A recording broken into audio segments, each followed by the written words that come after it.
E aí, gente boa, tudo bom com vocês? Então, fizeram uma pergunta aqui para mim, né?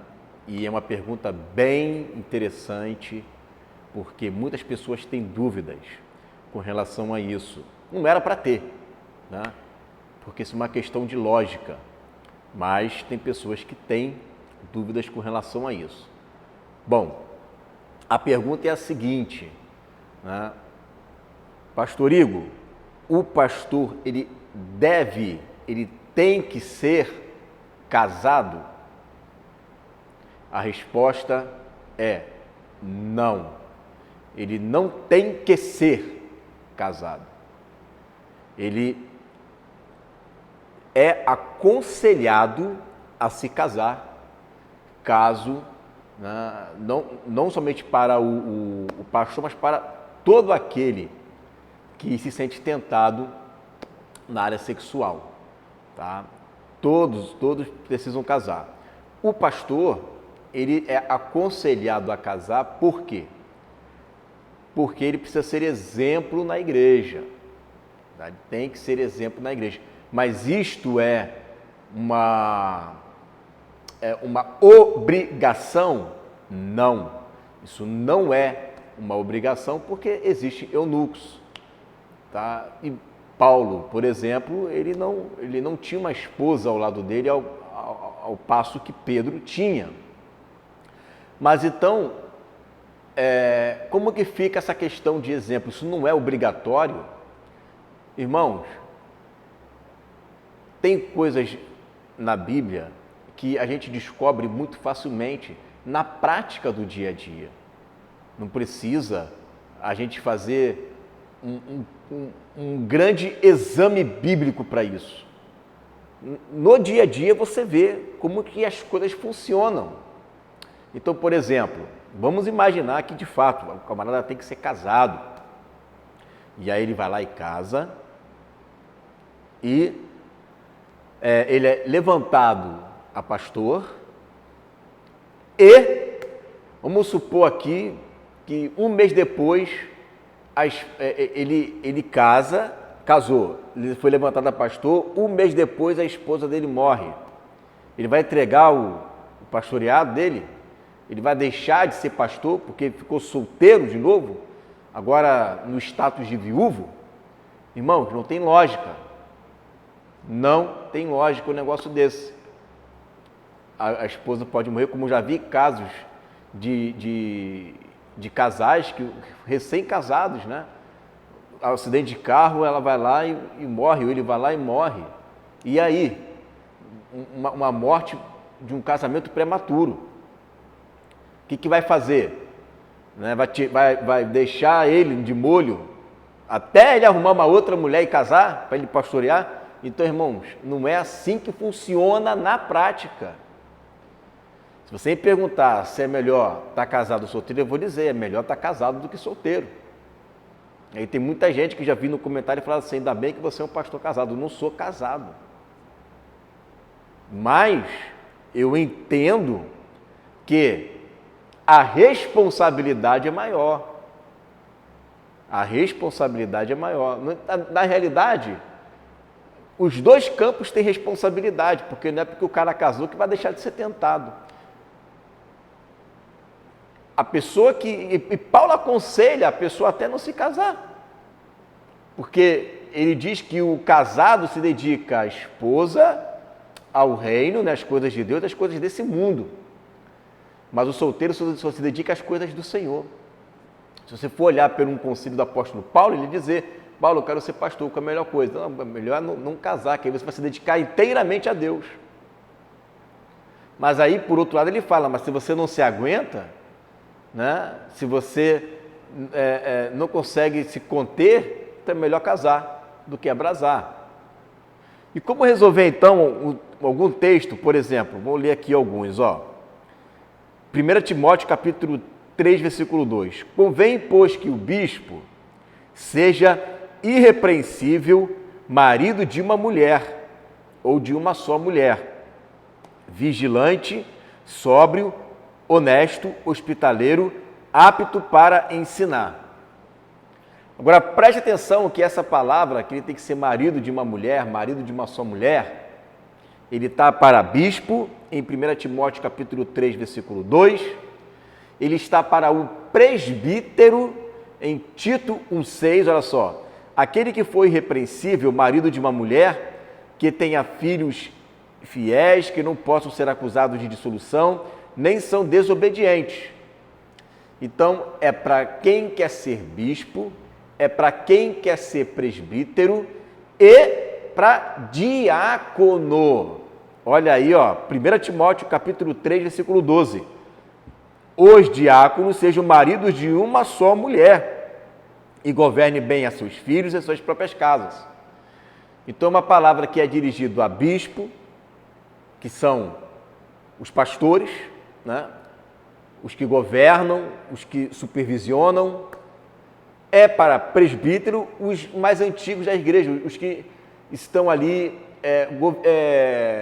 liderando a igreja.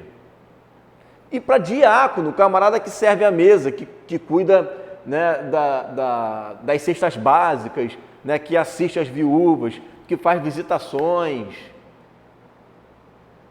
Então você veja que, peraí, tem uma palavra aqui que está dizendo que ele tem que ser marido de uma só mulher, e isso é obrigatório porque o pastor tem que ser, então tem que ser para diácono também, e para presbítero também, ou seja, qualquer liderança na igreja, ele tem que ser.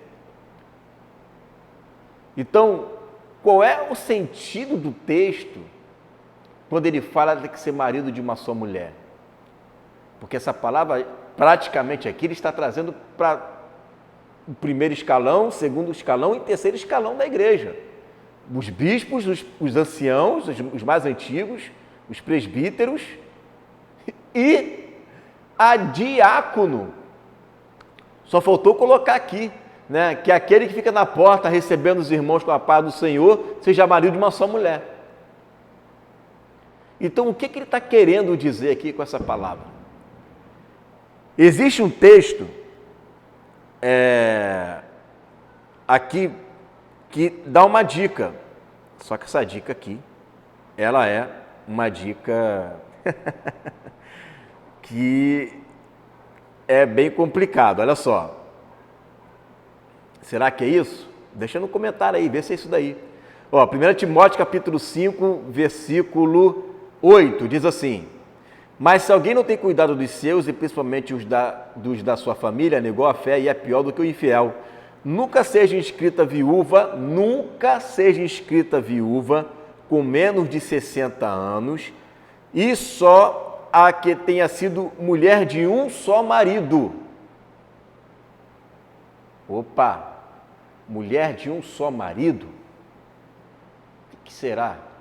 Não é o que será? Está na cara que ele está querendo dizer aqui. Que ela foi casada uma única vez. Não sai colocando a viúva que teve 2 casamentos, 3 casamentos. Tem que ser viúva com mais de 60 anos e que tenha tido apenas um casamento no seu histórico. Esposa de um só marido.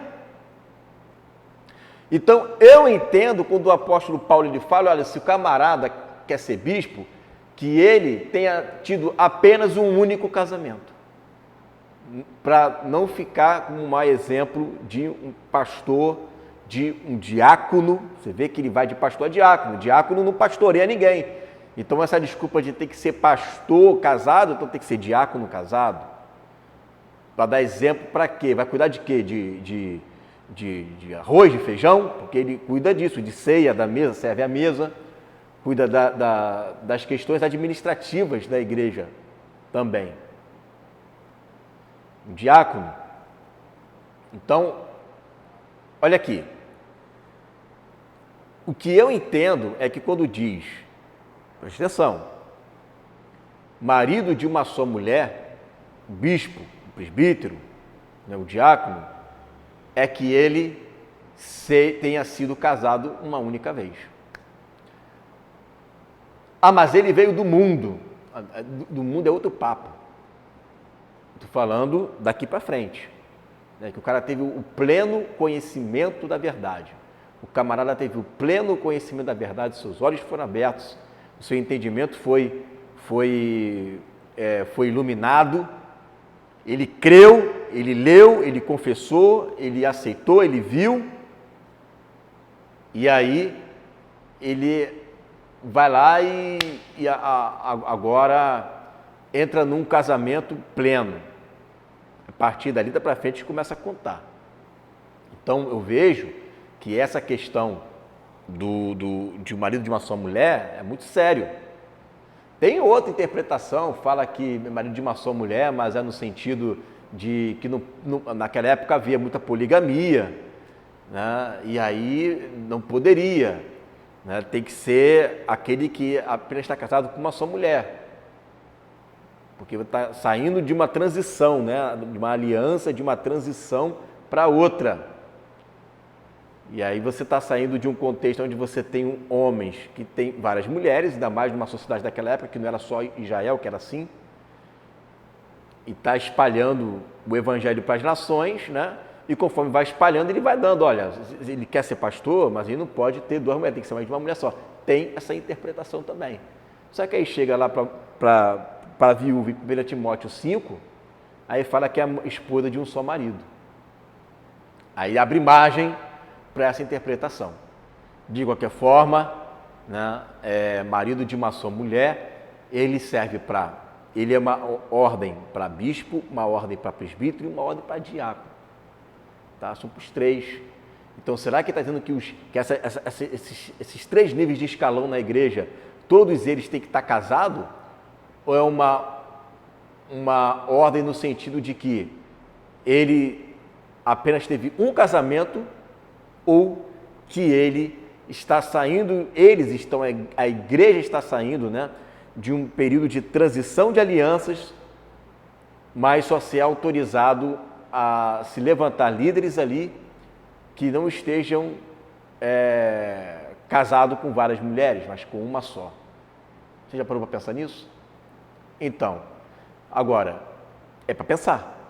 É melhor do que colocar esse jugo, né, nas pessoas e colocar Deus na caixinha, como que só pode ser feito dessa forma, dessa maneira, desse jeito assim.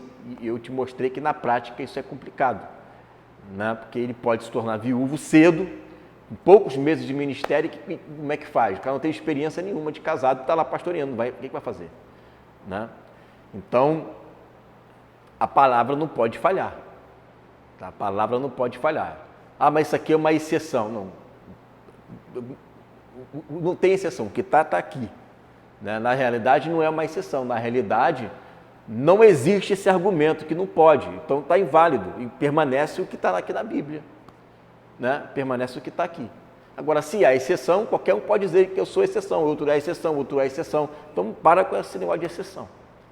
Tá? Que aí por exceção, qualquer um pode dizer que é exceção. Como é que você vai dizer que não é? Né? E aí vai virar uma bagunça, né, com essas tais de exceções, né, que a gente vê nas Escrituras. Porque qualquer um pode dizer, eu sou uma exceção. Né? E você vai dizer o quê? Vai dizer nada. Né? Porque se você abriu brecha para a sua exceção, o outro pode abrir brecha para a exceção dele também. Aí o outro pode chegar e dizer, não, então eu vou consagrar uma mulher, uma pastora, ela vai ser líder da igreja. É uma exceção.